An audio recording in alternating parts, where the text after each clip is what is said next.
مکتوب نمبر 2 جسے اہل کوفہ کے نام بصرے کی فتح کے بعد لکھا گیا۔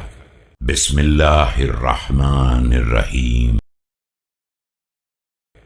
وجزاكم الله من أهل مصر عن أهل بيت نبيكم أحسن ما يجزي العاملين بطاعته والشاكرين لنعمته فقد سمعتم وأطعتم ودعيتم فأجبتم۔